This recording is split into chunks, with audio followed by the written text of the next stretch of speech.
ሰላም እንዴት ናችሁ? ወደ ዩኒክ ስፖርት ቤተሰቦች ቢቢሲ ስፖርት ትልቁ የእንግሊዙ ክለብ የትኛው ነው ሲል ከሰሞኑ ይፋ ያደረገውን መጣጥፍ አጠር ባለ መልኩ እንደሚከተለው አዘጋጅተን ወደ እናንተ ይዘን ቀርበናል። ለቻናሉ አዲስ የሆናችሁ አድማጭ ተመልካቾቻችን ዩቲዩብ ቻናሉን ሰብስክራይብ በማድረግ ቤተሰብ እንድትሆኑን እንጋብዛለን። የእንግሊዝ ትልቁ ክለብ የቱ ነው የሚለው ጥያቄ ላለፉት ዓመታት እንዳጨቃጨቀ ዘልቋል። በርካታ ዋንጫዎችን ያነሳው ወይስ ከፍተኛ ገቢ የሚያስገባው ነው? ብዙ የማህበራዊ ሚዲያ ተከታዮች ያሉት ወይስ ትልቅ ስቴዲየም ያለው? በሊጉ ያለው አማካይ ውጤት ነው ትልቅ የሚያስብለው ወይስ ምን ሊሆን ይችላል ሲል ቢቢሲ ስፖርት ከሰሞኑ ልዩ ዘገባ አዘጋጅቶ እነሆ ይዘንላችሁ ቀርበናል። ጭቅጭቁ አሸናፊና ተሸናፊ አይኖረውም። ምንም አሳማኝ የሚባል አማክንዮ ቢቀርብም የተለየ ሐሳብ መኖሩ ይቀጥላል ይላል የቢቢሲ ስፖርት ዘገባ። ይህንን ከግምት በማስገባት የቢቢሲ ስፖርት ዘገባ በጉዳዩ ዙሪያ በዩናይትድ ኪንግደም ያሉ ከ250 በላይ የእግር ኳስ ቤተሰቦችን ሐሳባቸውን እንዲሰጡ በማድረግ ከብዙ አለመግባባት በኋላ የመላሾችን ሐሳብ በማጠናቀር ቀዳሚዎቹን 10 ክለቦች መለየት ተችሏል። ውጤቱ አማካይ ተሰልቶ የተወሰደ ነው ሲል ቢቢሲ ስፖርት ያስረዳል። ትክክል ነን ብለን አናምንም ይላል። የቢቢሲ ስፖርት ቀዳሚዎቹ የእንግሊዝ ክለቦች የሚከተሉት ናቸው።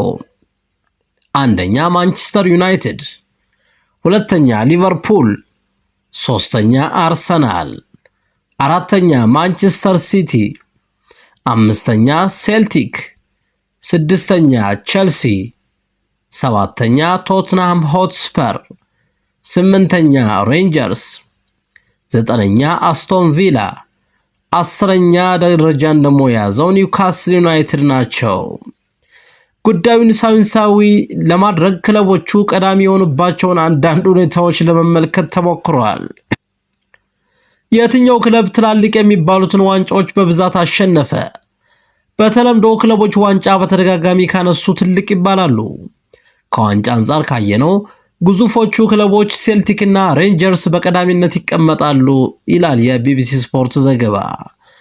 እንግሊዝ ውስጥ ለብቻው ካየነው ሊቨርፑል ቀዳሚ ሲሆን ማንቸስተር ዩናይትድ በቅርብ ርቀት ይከተላል። ሊቨርፑሎች 20ኛውን የሊግ ዋንጫ ዘንድሮ በማንሳት ክብረ ወሰኑን ከዩናይትድ ጋር ለመጋራት ጫፍ ደርሰዋል። በአውሮፓ መድረክም ብዙ ዋንጫ በማንሳት ከእንግሊዝ ክለቦች ቀዳሚ ናቸው። በርካታ የኤፍኤ ዋንጫዎችን ያነሳው አርሰናል ሲሆን ማንቸስተር ሲቲ ባለፉት ጥቂት ዓመታት ያነሳቸው ዋንጫዎች በደረጃው ላይ ከፍ ብሎ እንዲቀመጥ ረድቶታል። ቡድኑ ካለፉት 7 የውድድር ዓመታት በስድስቱ የሊጉ አሸናፊ እንደነበር አይዘነጋም። የዋንጫ ጉዳይ በራሱ አከራካሪ ነው። የአውሮፓ መድረክ ዋንጫዎች ከአገር ውስጥ ዋንጫዎች ይበልጣሉ ሲል የቢቢሲ ስፖርት ዘገባ ያስረዳል። ሁለተኛው መስፈርት የትኛው ክለብ በርካታ የማህበራዊ ሚዲያ ተከታዮች አሉት የሚለውን ስናይ ደግሞ ቀደምት የሚባሉት ደጋፊዎች የማህበራዊ ሚዲያ ተከታዮችን ብዛት እንደማወዳደሪያ ማቅረብን ላይስማሙበት ይችላሉ። ማህበራዊ ሚዲያ ግን ክለቦች ምን ያህል የዓለም ክፍል እንደሚደርሱና ያላቸውን ተቀባይነት ስለሚያሳይ ጥሩ ማነጻጸሪያ ይሆናል። በዋና 4 የማህበራዊ ሚዲያዎች ጠቅላላ ድምር ካየነው ማንቸስተር ዩናይትድ በሰፊ ልዩነት ይመራል ይለናል የቢቢሲ ስፖርት ዘገባ። አንዳንድ ክለቦች በተወሰኑ ማህበራዊ ሚዲያዎች ቀዳሚ ለመሆን ችለዋል። ማንቸስተር ሲቲ ከተቀናቃኙ ማንቸስተር ዩናይትድ አንጻር በማህበራዊ ሚዲያ ተከታዮች ቁጥር ቢበለጥም በቲክቶክ ግን ይቀድመዋል። በጠቅላላ ተከታዮች ቁጥር 6ኛ ላይ የተቀመጠው ቶትንሃም በቲክቶክ ብቻ ካየነው ሁሉንም ክለቦች ይቀድማል። በእንግሊዝ ፕሪሚየር ሊግ ጠንካራ ተፎካካሪ የሚባሉት 6 ክለቦች ቀዳሚዎቹን ስፍራ ሲይዙ በ2015-16 በአስገራሚ ሁኔታ የሊጉን ዋንጫ ያነሳው ሌስተር 7ኛ ደረጃን ይዟል። በርካታ የማህበራዊ ሚዲያ ተከታይ ያላቸው 10 የእንግሊዝ ክለቦች በፌስቡክ፣ ኢንስታግራም፣ ኤክስ፣ ቲክቶክ በጠቅላላ ድምር ስናይ ማንቸስተር ዩናይትድ ጠቅላላ 215.8 ሚሊዮን ተከታዮች በመያዝ አንደኛ ደረጃን ይዟል። ማንቸስተር ሲቲ 158 ሚሊዮን ተከታዮች አሉት፣ ሁለተኛ ደረጃን ይዟል። ሊቨርፑል በ146 ሚሊዮን ተከታዮች ሶስተኛ ደረጃን ሲይዝ ቼልሲ 143 ሚሊዮን ተከታዮችን በመያዝ አራተኛ ደረጃ ላይ ይገኛል። አርሰናል 106 ሚሊዮን ተከታዮችን በመያዝ አምስተኛ ደረጃ ላይ ሲገኝ ቶትንሃም 99.8 ሚሊዮን ተከታዮችን በመያዝ ስድስተኛ ደረጃን ይዟል። ሌስተር ሲቲ 23.2 ሚሊዮን ተከታዮች ሲኖሩት ሰባተኛ ደረጃን ይዟል። ዌስትሃም በ18 ሚሊዮን ተከታዮች ስምንተኛ ደረጃን የያዘ ክለብ ነው። አስቶን ቪላ 17.5 ሚሊዮን ተከታዮችን ይዞ 9ኛ ደረጃ ላይ ሲገኝ ኒውካስል ዩናይትድ ደግሞ 15.3 ሚሊዮን ተከታዮችን በመያዝ 10ኛ ደረጃን ይዟል። ከፍተኛ ገቢ ያስገኘው ክለብ የትኛው ነው? ከገንዘብ አንጻር ካየነው ማንቸስተር ሲቲ ቀዳሚው ክለብ ነው። በ2023-24 የውድድር ዓመት 708 ሚሊዮን ፓውንድ ገቢ ያገኘው ማንቸስተር ሲቲ ቀዳሚ ደረጃን ይዟል። በዓለም አቀፍ ደረጃም በሪያል ማድሪድ ብቻ ነው የሚበለጠው። 9 የፕሪሚየር ሊጉ ክለቦች በዓለም ቀዳሚ ከሆኑ 20 ክለቦች ውስጥ ተካተዋል። 10 የእንግሊዝ ክለቦች ዓመታዊ ገቢን ስንመለከት ማንቸስተር ሲቲ በ708 ሚሊዮን ፓውንድ አንደኛ ደረጃን ሲይዝ ማንቸስተር ዩናይትድ በ651 ሚሊዮን ፓውንድ ዓመታዊ ገቢ ሁለተኛ ደረጃን ይዟል። አርሰናል 606 ሚሊዮን ፓውንድ ገቢ በማግኘት ሶስተኛ ደረጃን ሲይዝ ሊቨርፑል 604 ሚሊዮን ፓውንድ ገቢ በማስመዝገብ አራተኛ ደረጃን የያዘ ክለብ ነው። ቶትንሃም 520 ሚሊዮን ፓውንድ ሲያገኝ አምስተኛ ደረጃን ይዟል። ቼልሲ በ461 ሚሊዮን ፓውንድ ገቢ ስድስተኛ ደረጃን ሲይዝ ኒውካስል ዩናይትድ በ320 ሚሊዮን ፓውንድ ገቢ ሰባተኛ ደረጃን ይዟል። ዌስትሃም ዩናይትድ በ270 ሚሊዮን ፓውንድ ገቢ ስምንተኛ ደረጃ ላይ ሲገኝ አስቶን ቪላ በ259 ሚሊዮን ፓውንድ ገቢ ዘጠነኛ ደረጃን ይዟል። አስረኛ ደረጃን የያዘው ደግሞ በ222 ሚሊዮን ፓውንድ ገቢ በማስመዝገብ ብራይተን ኤንድ ሆቭ አልቢዮን ነው። የትኛው ክለብ ትልቅ ስቴዲየም አለው የሚለውን ስንመለከት ደግሞ ለእርስዎ ትልቅ ክለብ ማለት ትልቅ ስቴዲየም ያለው ከሆነ ማንቸስተር ዩናይትድ ቀዳሚው ክለብ ነው ይለናል የቢቢሲ ስፖርት ዘገባ። 90,000 ተመልካች የሚይዘው ዌምብሌይ በእንግሊዝ ቀዳሚው ስቴዲየም ሲሆን በክለቦች ደረጃ ደግሞ ዩናይትድ ይመራል።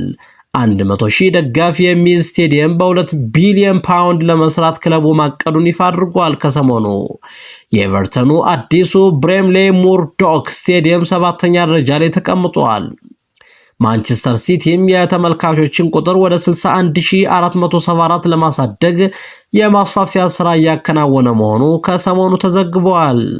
10 ግዙፍ የእንግሊዝ ስቴዲየሞችን ስንመለከት የመጀመሪያ ደረጃውን የሚይዘው የማንቸስተር ዩናይትዱ ኦልድ ትራፎርድ ስቴዲየም ሲሆን 74,310 ደጋፊዎችን ማስተናገድ ይችላል። ሁለተኛ ደረጃን የያዘው የቶትንሃሙ ቶትንሃም ሆትስፐር ስቴዲየም ሲሆን 62,850 ደጋፊዎችን ማስተናገድ ይችላል። ሶስተኛ ደረጃን የያዘው የዌስትሃሙ ለንደን ስቴዲየም ሲሆን 62,500 ደጋፊዎችን ማስተናገድ ይችላል። አራተኛ ደረጃን የያዘው የሊቨርፑሉ አንፊልድ ስቴዲየም ሲሆን 61,276 ደጋፊዎችን ማስተናገድ ይችላል። አምስተኛ ደረጃን የያዘው የአርሰናሉ ኤምሬትስ ስቴዲየም ሲሆን 60,704 ደጋፊዎችን ማስተናገድ ይችላል። ስድስተኛ ደረጃን የያዘው የሴልቲኩ ሴልቲክ ፓርክ ስቴዲየም ሲሆን 60,411 ደጋፊዎችን ማስተናገድ ይችላል። ሰባተኛ ደረጃን የያዘው የማንቸስተር ሲቲው ኢቲሃድ ስቴዲየም ሲሆን 53,400 ደጋፊዎችን ማስተናገድ ይችላል። ስምንተኛ ደረጃን የያዘው የኒውካስል ዩናይትዱ ሴንት ጄምስ ፓርክ ስቴዲየም ሲሆን 52,305 ደጋፊዎችን የማስተናገድ አቅም አለው። ዘጠነኛ ደረጃን የያዘው የሬንጀርሱ ኢብሮክስ ስቴዲየም ሲሆን 51,700 ደጋፊዎችን ማስተናገድ እንደሚችል ተዘግቧል። አስረኛ ደረጃን የያዘው ደግሞ የሰንደርላንዱ ስቴዲየም ኦፍ ላይት ሲሆን 49,000 ታዳሚዎችን ማስተናገድ ይችላል። ባለፉት 10 ዓመታት በፕሪሚየር ሊጉ በአማካይ ጥሩ ደረጃ ይዞ ያጠናቀቀው ቡድን የቱ ነው የሚለውን ማወዳደሪያ ነጥብ ስንመለከት ስለ እግር ኳስ ውጤት ካነሳን ወጥ መሆን ቁልፍ ነገር ነው ይለናል የቢቢሲ ስፖርት ዘገባ። በዚህ ረገድ ማንቸስተር ሲቲ ባለፉት 10 ዓመታት ተሳክቶለታል ማለት ይቻላል። 6 ጊዜ ዋንጫውን ከማንሳቱም በላይ በተከታታይ 4 ጊዜ ማሸነፉ ቀዳሚ ያደርገዋል። ቀጣዩን ቦታ ለመያዝ ሊቨርፑል፣ ማንቸስተር ዩናይትድ፣ አርሰናል፣ ቶትንሃም እና ቼልሲም በተቀራራቢ ነጥብ ይከተላሉ። ዌስትሃም፣ ኤቨርተን እና ክሪስታል ፓላስ ደግሞ ላለፉት ዓመታት በሊጉ መካከለኛ ደረጃ ላይ በተደጋጋሚ ለመጨረስ ችለዋል። አንድ ዓመት በሻምፒዮንሺፑ ያሳለፈው ሌስተር ሲቲም እስከ 10 ባለው ደረጃ ውስጥ ለማጠናቀቅ በቅቷል። ለዚህ ደግሞ የሊጉን ዋንጫ ያነሱበት ዓመት ትልቅ እገዛ እንዳደረገላቸው የቢቢሲ ስፖርት ዘገባ ያስረዳል። ክቡራትና ክቡራን ውድ የዩኒክ ስፖርት ቤተሰቦች ዩቲዩብ ቻናላችንን ሰብስክራይብ በማድረግ አብሮነታችሁን እንድታረጋግጡልን እንጠይቃለን። እናመሰግናለን።